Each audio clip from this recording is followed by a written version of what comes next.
Compañeras, compañeros, camaradas, todas, todos, bienvenidas una vez más a este espacio como pez en el agua en la 4TV, donde ustedes ya saben, estamos platicando con diferentes personalidades, distintas experiencias, distintas tradiciones, distintas experiencias vitales. Hoy nos acompaña una maestra, una profesora, una educadora de profesión, Guadalupe Murúa Jasso, y ahora es escritora, ensayista y tallerista, promotora de lectura y pues muy activa, muy trabajadora. Bienvenida, maestra. Muchas gracias, gracias por la invitación. Sí, pues gracias a usted por aceptarla y por venir a compartir con nosotros su experiencia. Platíquenos de usted primero, maestra Guadalupe. ¿Quién es? ¿Qué formación tiene? ¿Cómo se fue decantando hacia el trabajo de la promoción de la literatura? ¿Cómo le fue en su experiencia de profesora? Es mucho recorrido. Entonces, ¿cómo empezó el recorrido? Así es, pues muchas gracias. Gracias. Mi nombre es Guadalupe Murúa. Soy oriunda de Guanajuato, pero bueno, como muchas familias mexicanas, terminamos en esta bella ciudad. ¿Por qué? Por las oportunidades que presentaban. Y bueno, soy educadora de profesión, soy normalista. Normalista después de ahí, pues soy licenciada en educación preescolar por parte de la Universidad Pedagógica, la UPN. En la UPN. ¿Usted estudió en la normal de maestros de aquí en la ciudad o estudió allá en Guanajuato? Aquí en la Ciudad de México. La Superior de Maestros de la Ciudad de México. En una escuelita pequeña, Normal del Valle, sí, becada, afortunadamente, porque en ese tiempo mis hermanos empezaban a trabajar esta lucha social, luchadores comunitarios, luchadores por su colonia. Y de ahí surge este proyecto de tener un jardín de niños con pues, una colonia popular en la alcaldía Coyoacán. Y de ahí pues me invitan como voluntaria. Estoy un año como voluntaria y después me dan una beca para estudiar en esta normal privada, la Normal del Valle, que unas 6, 7 generaciones y desapareció. Sí, y luego fue a trabajar al kinder. Y después, con los hermanos. Después me fui a trabajar a la Secretaría de Educación Pública. Saltó a la SEP. Sí, porque ese jardín de niños pues también desapareció, ¿no? Lo absorbió después la alcaldía. Y yo, pues bueno, Secretaria de Educación Pública, una gran institución, 34 años de servicio, en diferentes trabajos, en diferentes funciones, porque fui docente frente a grupo, asesora técnico-pedagógica, directora, supervisora en mi nivel preescolar. Y de ahí ya me jubilé.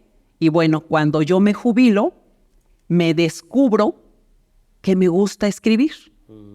Y empecé escribiendo poemas. Y después dije, bueno, escribo poemas, qué bonito, se los mandas a tus amigos, ¿no? Siempre, y tus amigos te dicen, oye, qué interesante, qué bien escribes. Y bueno, y dije, no escribo bien porque ni siquiera he tomado un curso. Pero puede escribir bien, de todos modos. Y me voy a tomar algunos cursos. Los tomé con el maestro Edmundo Bono, que en paz descanse, mi gran maestro. Todo lo que tengo de aprendizaje lo he ido incrementando, lo he ido afinando, pero ha sido su línea de este maestro. Y bueno, ahí ya empezamos a ver, a participar en algunos lugares para publicar. Ya tenemos libros publicados en conjunto. Todavía colaboraciones. En colaboraciones. No ha publicado algún poemario. O digamos, esa etapa de poetisa, no publicó obra. Pero se puede recuperar. No, claro. Tengo un grave problema. Soy perfeccionista. Entonces, cuando trabajamos y publicamos en conjunto, como que te proteges con los demás, ¿no? Te ocultas entre el labor. Exacto. Pero ahora, cuando ya es un libro que ya tengo algunas ideas, incluso el material, ahorita ha sido por falta de tiempo, y hay que unir, ¿no? Todas esas ideas, porque ya están escritas, ya nada más es darle forma, organizar. ¿Qué le gustaría? ¿Qué es lo que va a escribir? ¿Una novela, cuento? ¿Qué es? Mira, tengo uno de poemas, Los poemas es una maravilla para nosotros que ya no queremos escribir como nadie, ¿eh? Porque nunca nos va a salir. Cada quien tiene su estilo. Pero escribir un poema en un párrafo tan pequeño que quepa una historia completa, eso a mí me apasiona, en un poema en prosa. Claro. Y tengo varios poemas, yo creo que ya tengo un libro de poemas. Y bueno, ahí esos me encantan estos finales que les puedo poner a estos Y nos los va a poemas. compartir para que sepamos de lo que está hablando. No, porque es sorpresa. Bueno, ahí hay que darle forma, ¿no? Entonces, por ejemplo, fíjate, una vez voy a CEU a esperar a una de mis hijas que estudiaba ahí. Estoy sentada en una banca y de repente llega un joven y se sienta. Y bueno, pues ahí observas, ¿no? Porque no hay otra cosa que hacer más que observar qué pasa, qué hay. Y de repente llega una mujer, jóvenes, son estudiantes, y lo besa, ¿no? Lo saluda, lo besa en la boca muy efusivo y se sienta. Y de ahí sale una historia. Uh-huh. Y yo en esta historia le pongo como estas miraditas llenas de pasión, Uh-huh. Uh-huh. ¿no? Sí, claro. Sin decir que se besaron y sin decir nada más, ¿no? Porque sí, después ahí se quedaron muy abrazaditos, pero tú lo que dices son estas miradas llenas de pasión y eso te despierta o te levanta o te procura o te inspira una historia. Y una historia que va a narrar en un fragmento. Así es. Porque de ahí también sale una novela. Claro. ¿No? Claro. Pero claro. usted prefiere más bien el poema. Sí. Esa es una parte de mi escritura. Otra, al yo tomar estos talleres de novela y cuento con mi maestro, entonces esta historia yo la convierto en un cuento. Claro. Mi misma historia ya quedó en un poema, pero yo la paso a un cuento. Entonces eso es maravilloso, porque ahora le das otros elementos que te van a dar más idea de esa historia de amor que ya además ya hasta la ficcionas, ¿no? Ya le pones más datos, más elementos que van a hacer que quien te lea, que yo se los he mandado a mis amigos somos del gremio educativo, ¿no? Ahí me hice, de ahí viví, y entonces ellos te dicen, oye, está muy interesante, oye, muy bien. Entonces ya queda, medio queda, porque todavía nosotros que tenemos colaboro en un café de arte y cultura, hay muchos en Iztapalapa, cafecitos pequeños, muy pequeños, que rentan espacios, pero somos de arte y cultura, ahí impartimos talleres, ahí todo. Claro. Entonces ahí cuando llego yo y invitamos más gente a colaborar, entonces surgen estas historias que de mis poemas ya pasan a ser cuentos o ya pasan a ser relatos más largos. Uh-huh. ¿Y ahí se han narrado? Ahí en los cafés literarios usted narra esas historias. Sí. Esas historias y otras, estas son por publicarse, no las quiero compartir mucho porque se están afinando, pero tenemos otras que hemos llevado a estos libros que tenemos, ¿no? Ya publicados. El Café de Todos ya tiene su sello editorial. Uh-huh. ¿Dónde está ubicada? En la colonia Valle de San Lorenzo, en Iztapalapa, muy cerca de Cuemanco, a 5 minutos de Cuemanco. Estamos en la orillita. Ajá. Entonces ahí empezamos a presentar nuestros trabajos, pero no nada más el mío, sino todos los compañeros. Tú, cualquier persona puede ir y leer, es libre. Y entonces ahí empezamos a contar, a narrar en tertulias literarias. Uh-huh. Y las tertulias literarias las realizamos más o menos cada 15 días. Y es un buen lugar, es un buen espacio para que tú practiques tu lectura. Exacto. Porque además hay gente que escribe muy bien, pero lee muy mal. Sí. Y si tú escribes muy bien, imagínate si aparte escribes bien y lo lees bien, le das un punch, ¿no? Levantas toda tu... Pero además está este salto al vacío que implica mostrar tu obra, ¿no? Claro. Así es como desvestirte un poquito. Claro. Írselo a leer a alguien y aguantarte a lo que te digan. Claro. Así de, oye, sí está bien, pero... Claro.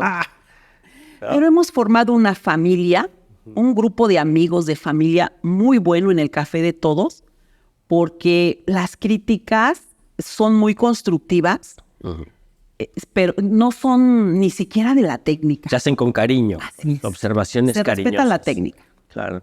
Lo que queremos es que tú sueltes la mano, escribas como sea, enfrentes la hoja en blanco, la llenes y después le damos forma. Porque es todo un problemón enfrentarse a la hoja en blanco y ponerse a escribir. Ese problemón.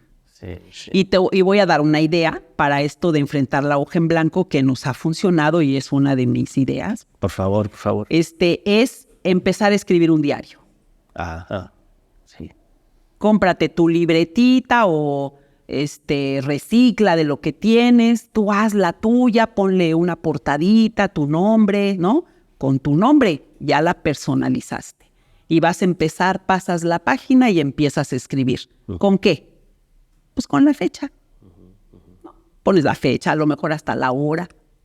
Y empiezas a escribir qué de bueno o qué de malo o qué de regular te sucedió este día. Y lo puedes hacer en la mañana, en la tarde, en la noche, a la hora que tú quieras. Entonces, hoy, por ejemplo, el tráfico. Y ese tráfico hoy me enojó, ¿no? Entonces, el tráfico me enojé, ahora sí, saqué, dije, maldecí, no sé, ¿no? Y lo dejas ahí. Y en la tarde seguramente tu día mejoró. Entonces le pones, pero conocí a alguien, o vine a una entrevista y conocí a un grupo, etcétera, ¿no? A los de la 4TV. A los de la 4TV, por supuesto. Y entonces ahí empiezas a poner toda la historia. Y al otro día lo mismo. Hoy no tienes ganas de escribir, no escribas. Dejas esa hoja, pero al otro día la llenas. Y puedes escribir, hoy no escribí y me siento muy mal por eso. Y ahí está la historia. ¿Por qué te sientes mal? Claro. Me siento mal porque vino a mi mente, por ejemplo, algún recuerdo de mi mamá.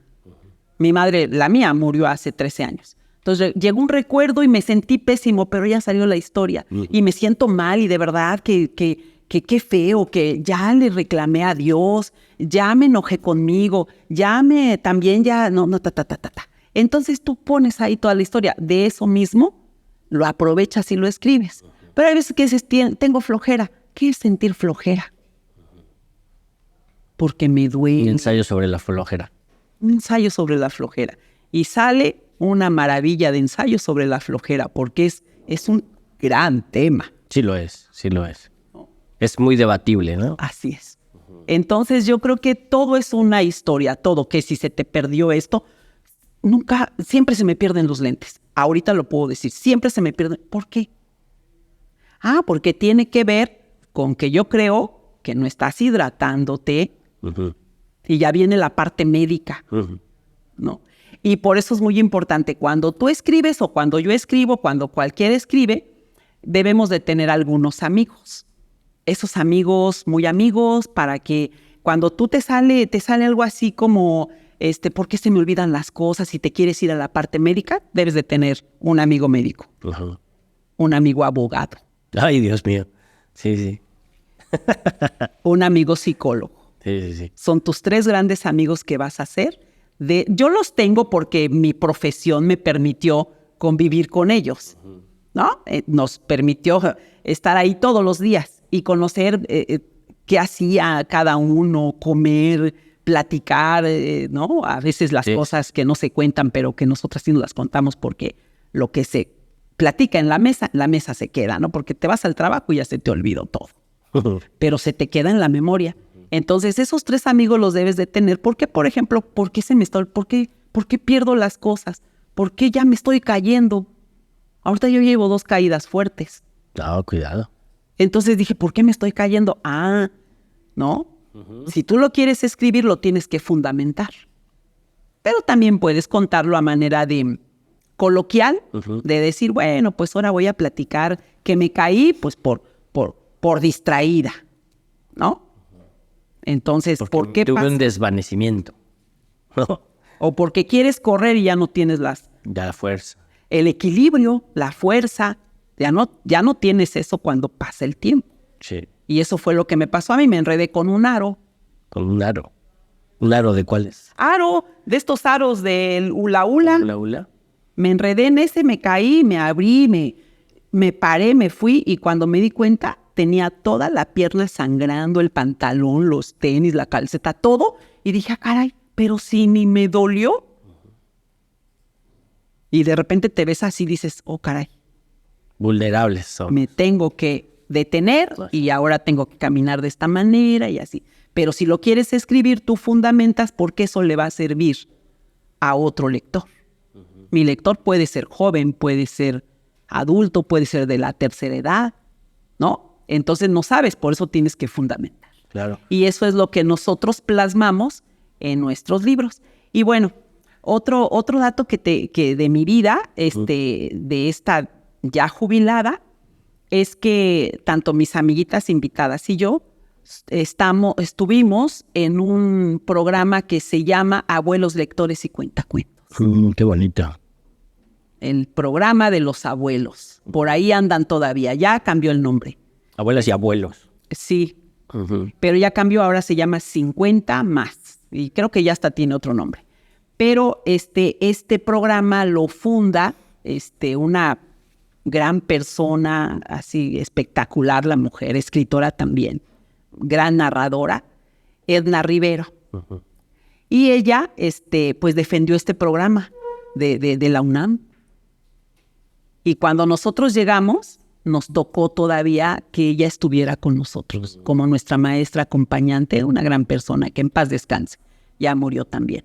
Y entonces ahí nos dieron las herramientas para leer en voz alta, para narrar, y bueno, pues ya así como maestros ya tenemos un poco de experiencia, exacto, ¿no? Pues a mí me sirvió mucho, pero había compañeras que no son maestros, ahí hay de todo, ¿no? Tenemos médicos, tenemos una de mis grandes amigas es contadora pública, jubilados. Entonces ellos, su experiencia fue esta y somos grandes lectores ahora, porque al hacer un servicio social cuando terminamos el programa, resulta que nos fuimos a diferentes lugares a leer, ¿no? Entonces yo, por ejemplo, me fui al Museo Fuego Nuevo, que está en Iztapalapa, sí, lo debes de en conocer. el Cerro de la Estrella. En el Cerro de la Estrella, y ahí estuve yo participando los domingos con mi lectura. Qué bonito. Y así, haciendo... ¿Convocaban a la gente para la lectura? Así es. Sí, nos ponían un espacio. Y, eso está muy bien. Ajá, porque estaba yo haciendo mi servicio social, que nada más era como de 60 horas, que se convirtió en 60 años, porque seguimos. Qué bueno. Y todos estamos igual en actividades de lectura. Súper bien. Sí, ese es por un lado. Sí. Después vienen estos talleres de escritura, porque he participado, me parece que son ya 3 años, donde la Secretaría de Cultura de la Ciudad de México lanza una convocatoria cada año para estos colectivos culturales. Y entonces pues da una feria. Y de ahí, pues, yo doy herramientas para escribir, esta escritura creativa. Hay otros que dan otros talleres dentro del mismo proyecto, ¿no? Nos presentamos en utopías. Y hablando ¿Van por varias utopías? Así es. Hablando de las utopías, soy de Iztapalapa. Parece que ya son 13. Eran 11, pero no estoy segura del dato, porque dicen que abrieron 2 pequeñas, entonces han de ser ya 13. Y bueno, con este gobierno que ha apoyado muchísimo el arte y la cultura. Sí, sí. Y ahora nuestra jefa de gobierno, ella apoya mucho el arte y la cultura, entonces esperemos a ver qué hace en la Ciudad de México. Claro, arte, cultura y vinculado a los cuidados, claro, al bienestar. Claro. En un lugar donde vaya que nos hacía falta. Así es. Y su programa pues es integral. Y pues sí nos gusta. Y nosotros, como promotores de lectura, vamos a hacer esas actividades de lectura y talleres manuales con niños, con jóvenes, con adultos. Nosotros no tenemos problema en quien quiera. Usted quiere hacer su grabado, vamos a hacer su grabado, así como nuestro gran Posadas hacen el grabado con la cuña esa, sí. ¿no? Todo el trabajo. Y bueno, eso ya son de otros compañeros. Yo me dedico directamente a promover la lectura. como promotores de lectura en voz alta, narración, nos ha ido muy bien. Sí tenemos respuesta, a la gente le gusta y nos hemos presentado en las utopías, en pilares, en bibliotecas y salimos hasta de nuestra delegación. Claro. Porque ya andamos en Tláhuac, en Coyoacán, hemos ido hasta la Gustavo Amadero, nos han invitado, allá también colaboré un tiempo, se hizo un librito, di 2 talleres de herramientas para escritura.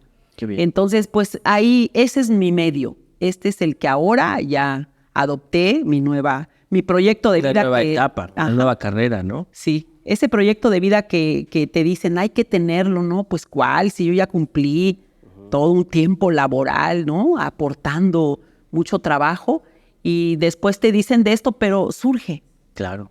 Y estamos invitando gente. No, y así es. Está muy bueno porque a veces también tenemos la idea de que cuando uno se jubila, pues ya, Sí, no, me se digas acabó, eso. ¿no? Y hay todo un universo, una vida, otras vidas que vivir Así es. que están ahí puestas para además devolverle a nuestra gente todo lo que nos ha dado. Así es.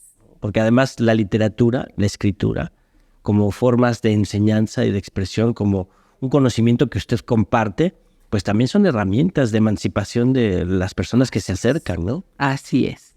Y diste muy bien esta idea de devolver de lo que nos ha dado este país, esta Nuestro ciudad, pueblo. este gobierno, la Secretaría de Educación Pública.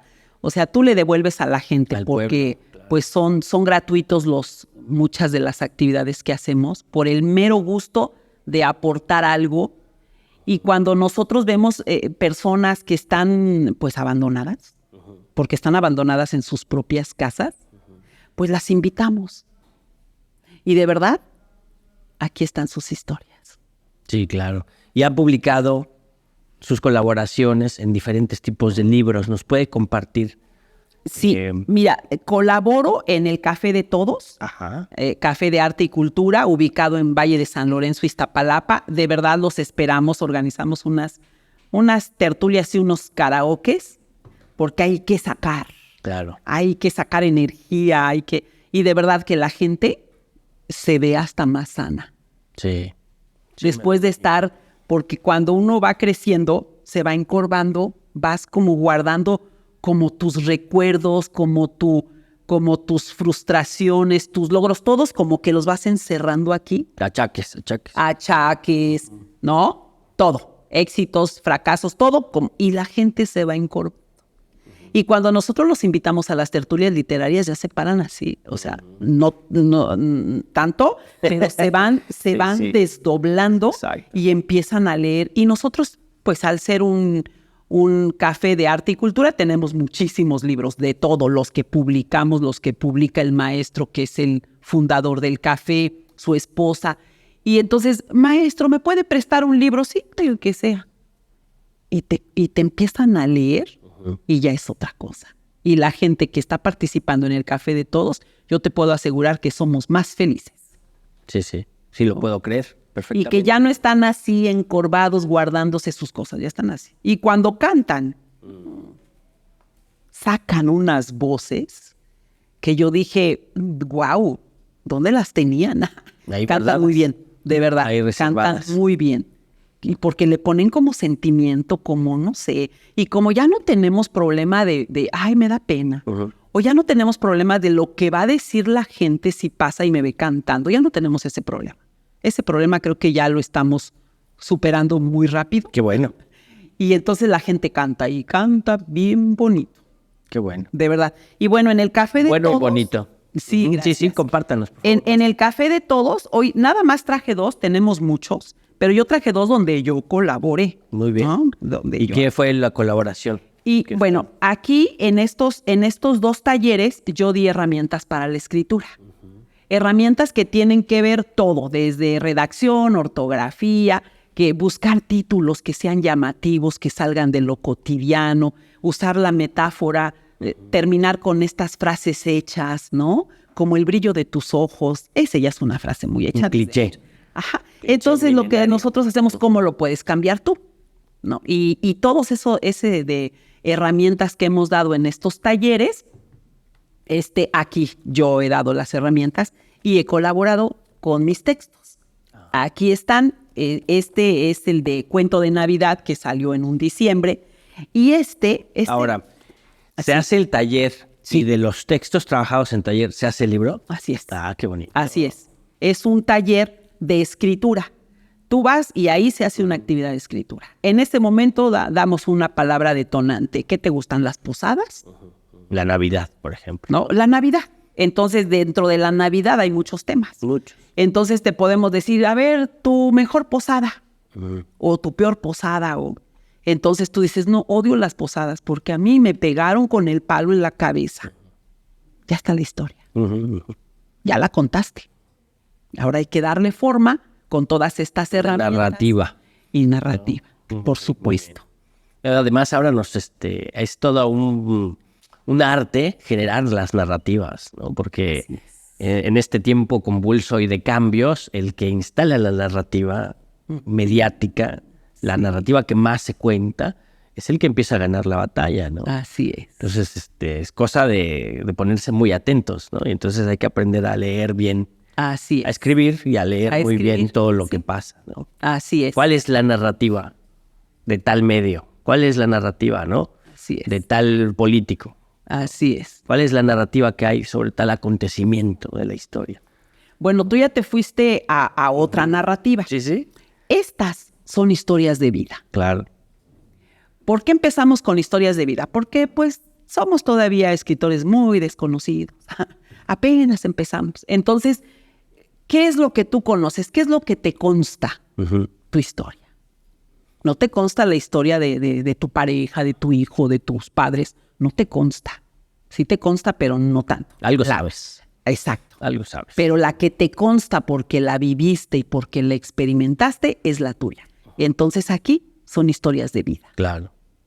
En Cuento de Navidad, por ejemplo, pues muchos temas que salieron, ahorita no sé si me permitas leerte alguno, pero aquí salieron nuestras historias de vida familiares. Cómo lo viví, cómo lo sufrí. Porque yo que vengo de una familia que emigra de Guanajuato, somos 10 hermanos con sus papás, donde vives rentando como siempre, ¿no? No en vecindades, fíjate qué interesante. Hay muchas vecindades que están repletas de familias, pero yo nunca viví en una vecindad. Nosotros llegamos cuando todavía se estilaba en que la casa de la dueña estaba aquí, un patio y una casa acá y te la rentaba. Cuartos, pero eran unos cuartotes, eran 2 cuartos, una cocina. Yo viví muy bien en espacio, pero rentábamos. Y después surgen estas propuestas populares de los diferentes gobiernos anteriores. Y bueno, pues yo viví en una colonia popular. Primero creo que era perdida y después ya era popular, ¿no? Y ahorita es una, bueno, no quiero platicar de esa colonia. Carmen Cerdán. En la Carmen Cerdán. En Coyoacán. Somos fundadores de la colonia Carmen Cerdán. Ahorita ya es otra historia. Sí, es otra. Muy diferente. Yo ahí conocí también. Ahí crecí, por ahí crecí también. Así es. Y bueno, vimos cuando yo llegué cómo estaban los plantíos de maíz enfrente. Era una maravilla cuando vienes de un lugar donde la dueña no quería que ocuparas el patio porque le hacías ruido. Y llegas acá y de repente todo el campo era tuyo. Era una maravilla. Yo lo viví, lo disfruté. Y todos mis hermanos, mi familia, fuimos muy felices porque es campo, es lo que un niño necesita. Un niño no necesita juguetes, no necesita videojuegos, no necesita un sillón y estar encerrado, no necesita eso. Un niño necesita un campo que nos pusieron enfrente y ahí incluso íbamos y tomábamos los elotes. Mi mamá nos daba un premio si encontrabas el huitlacoche. Órale. Y te daba un premio si era el huitlacoche más grande, que una vez me tocó a mí, porque, mamá, ahí está, y ahí va a ver. Yo apartas, ¿no? Yo fui. Y ya lo baja, lo corta, lo cocina. Y a la fecha me encanta el huitlacoche. Muy bien. Entonces, ¿y eso está en las historias que usted escribe? Esos están parte de las historias. Y aquí viene mucho de cuando bien emigras. Aquí hay muchos que llegamos de provincia. Y mi historia es de que yo vengo de Guanajuato, cómo llegaron mis papás, cómo mi mamá platicó, porque es un cuentito que escribí sobre Te presento a mi madre. Y pues ahí cuento la historia de mi mamá. Cómo fue una mujer que por Guanajuato, ¿no? Hablemos mal de Guanajuato. Pues es un lugar, el pueblo, pues muy religioso, católico, la mujer a lo que va, el hombre a lo que va, todo eso, muy definido. Pero mi mamá, cuando está aquí en la Ciudad de México, mi mamá evoluciona muchísimo. Se empodera de su voz, de su decisión. Entonces mi mamá crece junto con sus hijos. Y eso es algo muy importante que yo recomiendo ahorita en plena ciudad y en pleno siglo XXI. Tú, cuando tienes hijos, tienes que aprender a crecer con tus hijos. Claro. Si tú no aprendes a crecer con tus hijos, Ahí te vas a quedar. ahí te vas a quedar. Te va a costar más trabajo, ¿no? Muchísimo. No lo vas a entender. Siempre va a ser discutir. Siempre va a ser debate. Chocar, debate, pelea, ¿no? Pero si tú aprendes a crecer con tus hijos desde que están pequeños, creces, los entiendes, los ubicas, los asesoras, te escuchan. Te asesoran después. Te asesoran. Es que todo es compartido, pero porque creces junto con ellos. Pero si tú no creces junto con ellos, no evolucionas, ahí te quedas. Mi mamá creció con nosotros. Una señora que no sabía leer y escribir cuando llega a la Ciudad de México y nunca nos dimos cuenta, también por ahí andan en unas historias, porque no te diste cuenta. ¿Cómo puede ser que nosotros íbamos a la escuela? Mamá, es que no le entiendo a esto. A ver, léalo. Ahí lo leías. Pero no le entiendo. Vuélvalo a leer. Ahí dice. Y lo leías 3 veces. Ah, sí es cierto, aquí dice. Ah, pues ya está. Cuando te das cuenta que tu mamá no sabía leer. No, dijimos, ¿qué pasó? Qué impresionante. Qué impresión. Porque además no sabía leer, pero se las ingeniaba para resolver las cosas. Así. Ahí debe decir, a ver, léelo. Y lees en voz alta. Por eso todos mis hermanos tenemos el hábito de la lectura en voz alta y nos salió porque así lo hicimos. Ahí está el origen. Ahí está. Ahí está el origen. Qué bonito. ¿Y en estos, maestra? Y bueno, estos son del Café de Todos, que ya es un sello editorial. Ay, miren, les voy a presentar estos libros. Estos son de historias metropolitanas. Estos son participaciones de... Con la UAM Iztapalapa. Con la UAM Coajimalpa. Fíjense que este proyecto de historias metropolitanas, bueno, ya saben, picando piedra, los amigos, los compañeros, ya después llegamos nosotros donde ya la piedra estaba bien picada y fina. Resulta que ellos tratan de rescatar la memoria urbana. Claro. Principalmente porque aquí vivimos en la ciudad. Historias metropolitanas lo que quiso hacer era rescatar toda la historia, pero no la historia donde tú vas a un libro y te dice, ¿no? Surge Iztapalapa de esta manera. No, esa es la historia positivista, ¿no? O sea, ya no se hace. Esta es la escrita por su gente común, por sus vecinos, por los que estamos ahí al lado o dentro de la historia, más que vivir la historia como de refilón, como, ay, me platicó alguien. No, esta es la vivida por nosotros. Entonces aquí, en mis participaciones son de, en mi primer libro, yo pongo un poco la historia de mi colonia. Aquí está, breve historia de la unidad habitacional Carmen Cerdán. Así es. La lucha continúa y la vida sigue. Así es. Ese es. ¿Cómo surge? Porque, ¿qué crees? Yo vivo en Colonia Carmen Cerdán, Alcaldía Iztapalapa. Sí. Colonia popular que después ya no es tan popular, ¿verdad? Sí. Y de ahí, en esta lucha, ahí lo menciono, en esta lucha de cuando los jóvenes empiezan a hacer comunidad, ¿no? A participar en actividades culturales, deportivas, recreativas, informativas, empiezan a enseñar a la gente a leer y escribir para que tuvieran su certificado de primaria, de secundaria, porque eran unos jóvenes que ya estudiaban, mis hermanos. Sí.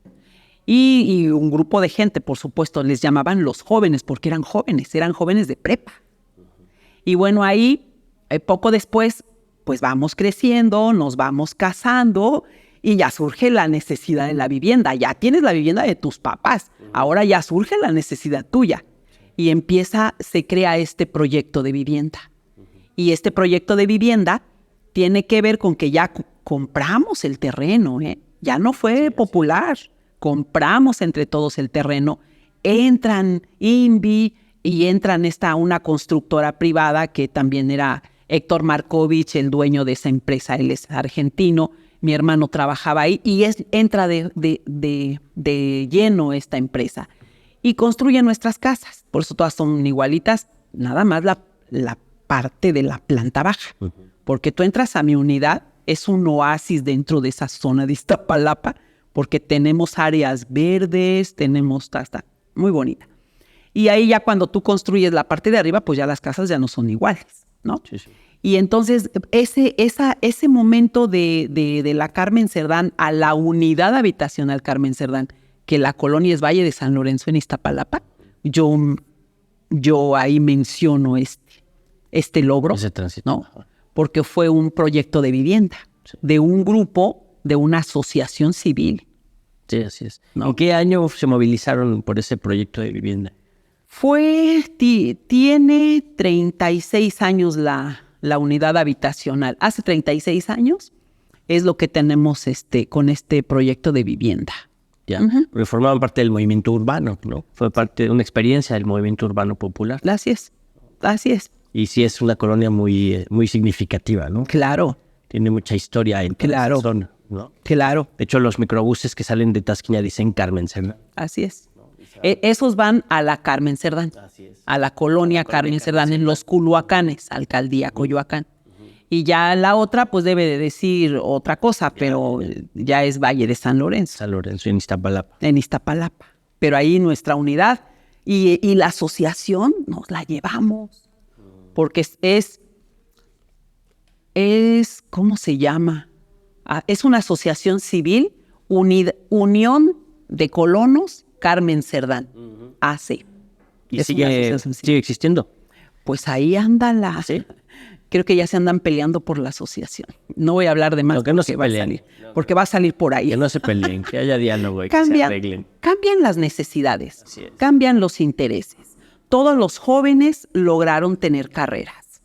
Mi hermano es ingeniero civil, otros son economistas, hay abogados. Bueno, llegaron hasta ser delegados cuando todavía eran delegados en Iztapalapa, diputados, senadores. Bueno, por ahí anda, ¿no? Hubo carrera. Entonces ya cambió la necesidad y ya cambió el interés. Claro. Y entonces ahora sí cada quien va para su lado. Y ahora lo que nosotros hacemos en la colonia es invitar a los jóvenes porque ellos tienen que empezar su propia lucha. Así es.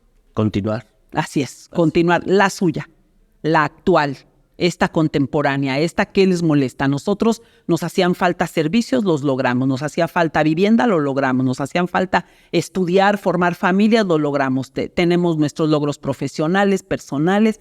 Y ahora los jóvenes tienen que empezar. Y aportar. Eso ya es nuevo. Nosotros los apoyamos, claro, con mucho gusto, pero ya es una lucha diferente. Ellos le tienen que entrar.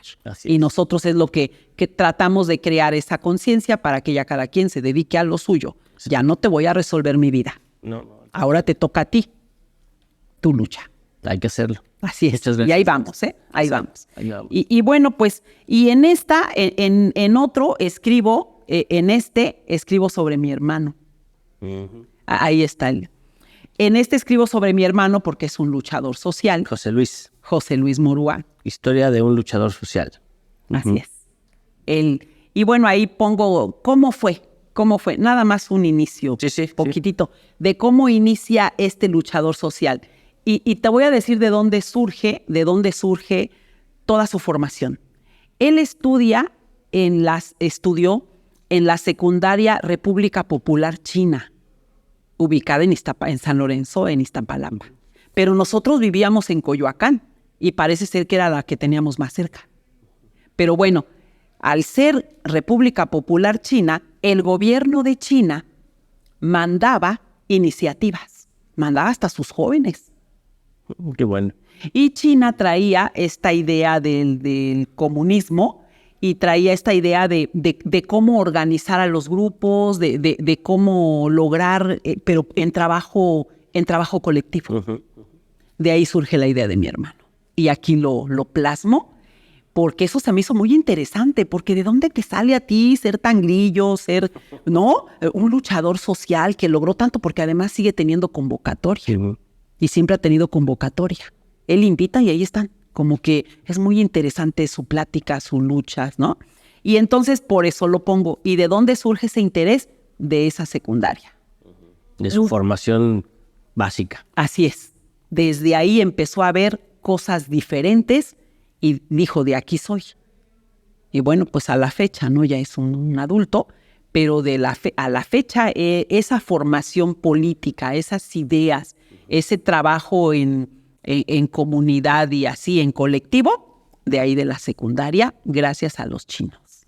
Muy bien. Entonces los chinos les enseñaban una cosa y ellos les enseñaban otra, ya ves qué, ¿no? Y en este último, este es el último que acaba de salir apenas a inicio de año, aquí ya cambié la historia. Aquí hablo de una de mis grandes amigas, se llama Tere Hernández.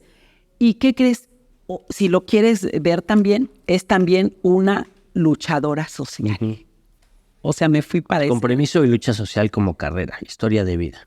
Como carrera. Uh-huh. Ella, desde que quedó pues abandonada por su papá, porque pues se fue para otro lado, su mamá pues igual la niña, aunque estés acompañada, eso es muy interesante, estás abandonado dentro de tu propia casa, ¿no? Sí. Nadie te hace caso. Y eso no es nuevo, es común, ¿no? No debe ser común, pero bueno, se dio. Y entonces ella desde que está pequeña, 8 o 9 años por ahí lo menciona, ella empezó a tener una lucha. Uh-huh. Una lucha por sobrevivir.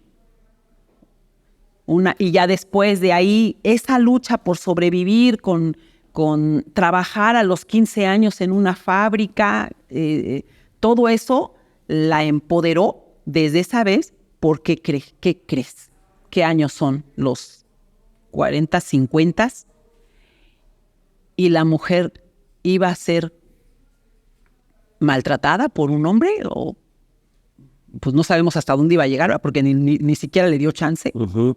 Desde la primaria golpeó a un niño porque la quiso besar. Ándale, o sea, ella se defendía. A los 15 años, uno de sus jefes, porque ya ves que trabajaban en fábricas, era una imprenta, sí, sí. La atrapan en un huequito, pues ella al ver la máquina, esas máquinas que bien caras, y le dijo, te acercas y rompo la máquina. No te atrevas, rompo la máquina si te acercas. Usted no se atreva, ¿no? Entonces ahí sus primas, que son de la familia paterna, como la arropan, la defienden, la cuidan, pues a los 15 años y hasta se puso a estudiar. Eso de que vas y vio un letrero para secretarias, pues algo ha de haber ahí para mí. Porque dijo, yo no quiero trabajar en una fábrica. Uh-huh. Porque saliendo de la fábrica, mujeres grandes, pequeñas, como fueran, ya se iban a tomar. Pues sí. Era como la cultura. Ir a una lonchería, que le llaman, una torta, unas cervezas, ya tomaban, y ella dijo, yo no quiero esta vida para mí. Por eso se me hizo una vida muy interesante. Y de ahí, a los 18 años, entra a estos grupos de jóvenes, pero eran cristianos. Y de ahí empieza toda su lucha. Era del cristianismo social. Así es. Porque fue a trabajar con las mujeres mazahuas. Sí, eso ya fue ahora de mayor, porque crea una asociación de costureras. Uh-huh. Logran muchísimo, les faltó mucha administración porque terminaron pues muy mal. A ver, y bueno, ¿no? Flor de Mazahua ese. Así es, ahí ella colabora a la fecha todavía. Todavía ahí menciono, pero a lo que voy es ¿qué es lo que te impulsa? ¿Qué es lo que te impulsa a tú hacer lo que vas a hacer, no? Y ella, ¿no? Una lucha social como carrera, no estudió, pero lo hizo como carrera. Entonces ahí lo menciono porque, pues, qué interesante vida. Sí, así es, ¿no? Y se casó hasta más de 20 años, a los 20 y tantos, y logró salvarse de diferentes situaciones de peligro, pero por ser ella, formarse por todo lo que la golpeó como vida, ¿no? Como abandono, pues ella se tuvo que fortalecer solita. Y yo lo quise escribir porque yo quiero que cuando los jóvenes, ¿no? Porque aquí estos libros no se venden, estos libros están en las bibliotecas de la UAM. Exacto. Eso es lo que le iba a preguntar, ¿dónde se pueden conseguir? Así es, en las bibliotecas de la UAM hay historias del Poniente, historias del Oriente, historias metropolitanas, todos están ahí que tiene que ver con este programa de historias ¿Y metropolitanas. se pueden ver en digital? Hay algunos en digital, pero sí en la biblioteca están ahí en físico. En físico. ¿En todas las bibliotecas de la UAM? En todas de la UAM. Bueno. Así es. Entonces, cuando lo lea, yo me fijé mucho quién lo va a leer, ¿no? Porque a veces tú dices, escribo, pero ¿para quién?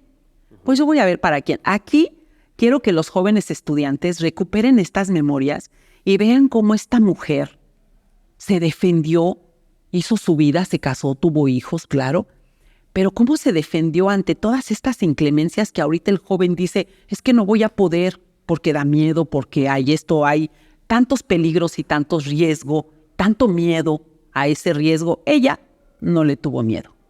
Ella incluso, aquí lo menciono, estuvo en el 68. Ahí. Pero afuerita. No la dejaron entrar. Llegó tarde al meeting. Porque ya trabajaba como de secretaria en algún lugar y pues obviamente el horario es diferente. Ella se subió al camión, iba para Tlatelolco. Cuando llega, ahí conoció a una muchachita que también iba porque sus hermanos estaban estudiando y los iba a ver. Ella se quedó de ver con su prima y con el novio que sí estudiaba. La prima y ella eran trabajadoras. Dice que llegan y estaba toda la orilla rodeada de soldados. De soldados. Con unas armas que en su vida había visto. Ya no las dejaron pasar. Y muy interesante porque no la dejaron pasar. Y la otra dijo, es que allá están mis hermanos. Bueno, insistió tanto que pasó. Sin saber, por supuesto. Y ella no la dejaron pasar. Dice, es que me cuidó Dios o ¿quién me cuidó? No, el soldado también. No, y además, ¿no? Porque era, no entras y sí. No la dejó, nadie la dejó. ¿Qué vieron? Uno nunca sabe por qué pasan esas cosas. Tenían órdenes esos soldados. Pero no la dejaron. A la otra sí entró. Esta no. Mi prima me está esperando con su novio. No entras. Y no entró. Cuando empiezan los balazos, porque eran ráfagas de balazos, ella se asusta y los soldados, no sé cuántos, algunos, la empujaron hacia un lado y la pusieron en una pared. Ahí se quedó y ella no se movió. Es impresionante escuchar tantas balas al mismo tiempo. Ahí se queda asustada, petrificada, y pues los soldados a lo suyo, ¿no? Así es. Cuando termina eso, pues ella se va a su casa, caminando, ida, perdida. Cuando llega a Reforma, dice que no entendía cómo la gente estaba tan tranquila en lo suyo, cada quien en su vida, y allá estaban pasando lo que estaba pasando. Ella todavía no sabía qué, pero allá y acá eran mundos tan diferentes. Acá el caos y acá la gente como si nada, comprando en su devenir de la vida. Y entonces ella incluso dice que cuando estaba acá, que la arrinconaron los soldados, hay una frase que yo la menciono porque ella la dijo y bueno, pues yo la menciono porque es muy interesante. Yo le pedí un rifle a Dios. Qué interesante. Esa, pues no sé, impotencia, ignorancia, pues sabe qué está pasando, pero algo está pasando, porque había gritos de terror, balas, muchas balas al mismo tiempo. Ella vio de repente que llegaron tanques y dice, tanques en mi ciudad, tanques aquí, ¿para qué, no? Y entonces, pues eso, y ella, yo le pedí un rifle a Dios. ¿Para qué si te lo hubiera dado, no? Digo, es que es una idea, ahí queda tan interesante y yo la quise poner porque mi amiga pues ahorita ya tiene 84 años, ya no puede trabajar, ya no, pero entonces yo ahí pongo su historia de vida, sí. Igual los enfrentamientos que tuvieron con partidos en el poder en ese momento. El PRI, era el PRI. Partidos nada, era el PRI el único. Pues bueno. Todo lo que se le opusiera lo aplastaba. Y así era. Y así ellos, los jóvenes, porque fueron perseguidos siendo de la iglesia. Sí, claro. Se tuvieron que ir de la Ciudad de México, se fueron, me parece que fue a Guanajuato sí, creo que a Guanajuato. Se fueron porque estaban perseguidos. ¿Por qué? Porque esos jóvenes cristianos estaban teniendo un impacto en la comunidad. Sí, así es. Y fue en la Buenos Aires, en la Doctores, su más campo de trabajo, pero sí se fueron a otras colonias porque llegaron a lo que voy. Llegaron a la colonia popular Carmen Cerdán en Coyoacán. Y conocieron. Y conocieron a los jóvenes y ahí fue. Entonces, una de las verdaderas fundadoras del movimiento en mi colonia es Tere. Ah, muy bien. Y ya mi hermano, pues sí fue después, ¿no? También es un luchador social, pero ella entró. Ella entró con este grupo de la iglesia y bueno, ¿no? Ahí eran cristianos, ya después ya no eran tan cristianos porque eran incluso sacerdotes estadounidenses. Sí, sí, sí. Cuando llega este movimiento y despertaron conciencias. Claro. O sea, fue un movimiento. Muchos de los políticos que están ahorita son de ese movimiento. Sí, sí. Es la teología de la liberación. Así es. Entonces, por eso, y entonces la quise compartir porque estas 3 historias que yo muestro en estos 3 libros, en estas 3 participaciones de historias metropolitanas de la UAM Coajimalpa, tienen que ver las 3. Muy bien. Es mi trilogía. Excelente, excelente, maestra. Es mi trilogía, Pues muchas pero gracias. bueno. Muchas gracias y invitamos a todo el público a que vaya a la UAM y busque los libros. Así es. ¿No? Historias metropolitanas. Así es. Y el texto de nuestra compañera Guadalupe Morúa, los 3 textos interesantísimos. Sería bueno igual sacarlos y publicarlos en internet. Eso ya es otra idea que más adelantito, pero sí. Y hay que ir al café de todos. Por favor, el café de todos abre a las 5 de la tarde, cierra como a las 9, pero si ustedes llegan y no se quieren ir, nos la amanecemos. Perfecto. Entonces sí, un café de arte y cultura, están todas estas historias, aquí recuperamos nuestro camino de nuestra provincia a la Ciudad de México. Aquí lo tenemos. Todavía es el único, porque es de historias metropolitanas, contamos, pero es de qué hicimos cuando de allá para acá. ¿Y ese se consigue en el café de todos? Es en el Café de Todos. Muy bien. Sí, aquí estos están en el Café de Todos y bueno, pues un gusto que me hayan invitado, de verdad. Gracias a usted. Es mi primera entrevista, estaba muy nerviosa, excelente. pero yo creo que de tantos nervios hablo mucho. Muy bien, muy bien. De eso se trata. De eso se trata aquí, de conocer su experiencia. Así es. Y un dato, por ejemplo, salieron 2 tomos. Salieron 2 tomos. En uno de estos, que yo espero que están ahí en la UAM, hay uno que se llama La Castigada. No sé si ustedes han oído hablar de la campana castigada que estaba aquí en el centro de la ciudad. Es una historia maravillosa que cuenta una compañera, pero le dio un giro romántico, pero es La Castigada, y ahí está incluso esa campana enorme, tiene una cruz ahí roja. Investíguenlo y aquí se portó mal la campana. Aquí están, con mucho gusto. Nosotros, bueno, los invitamos también a los talleres de escritura creativa. Ya tenemos ahí unos planes de financiamiento. Algunos sí se tienen que cobrar. Estos no, porque estos fueron auspiciados, fueron apoyados por recursos de la Secretaría de Cultura de la Ciudad de México. Entonces tenemos estos y tenemos otros que ya han salido en individual, pero eso ya es de tu presupuesto. Muchas gracias, maestra. Pero bueno, pues, ¿qué más les puedo decir? Ya. Por hoy hemos... Que vayan a Iztapalapa, los invitamos a las utopías. Las utopías son unos espacios maravillosos, de verdad, ¿eh? De verdad, yo no lo puedo creer que este gobierno haya logrado esos espacios que hemos peleado siempre. Así es. Sí, aquí en la 4TV les hemos puesto mucha atención a las utopías y se han hecho varios programas donde se muestra lo maravilloso que son las utopías, pues para toda la gente que nos ve del interior de la República y de otros países, incluso, claro, que conozcan cómo se están haciendo las cosas diferente y cómo se pueden ir profundizando para que se consoliden, ¿no?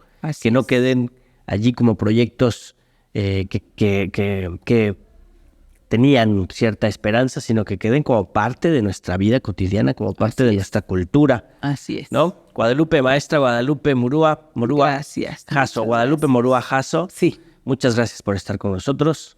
Gracias. Docente, maestra, jubilada, escritora, ensayista, poetisa, promotora de la lectura y la escritura, tallerista, ¿no? Sí. pues incansable, como se ve nuestra maestra. Vayan a leerla, hay que buscar su obra y pues le agradecemos mucho el tiempo de vida que nos ha obsequiado acá. Gracias. Seguiremos en contacto y pues a seguir chambeando. Usted allá en su casita, póngase a escribir y póngase a leer y póngase a leerle en voz alta a sus seres queridos, porque esa es una forma también de expresar el amor que nos tenemos entre los seres humanos. Leernos en voz alta, compartir el conocimiento, la sabiduría, nuestra historia. Póngale el pulgar arriba y comparta el enlace con sus amigas y con sus amigos. Recuerde que hay que indignarnos y de esa indignación pasar a la acción, porque solo la indignación por la injusticia que se comete contra otros seres humanos en cualquier parte del mundo es lo que nos identifica como eso, como seres humanos. Hasta luego.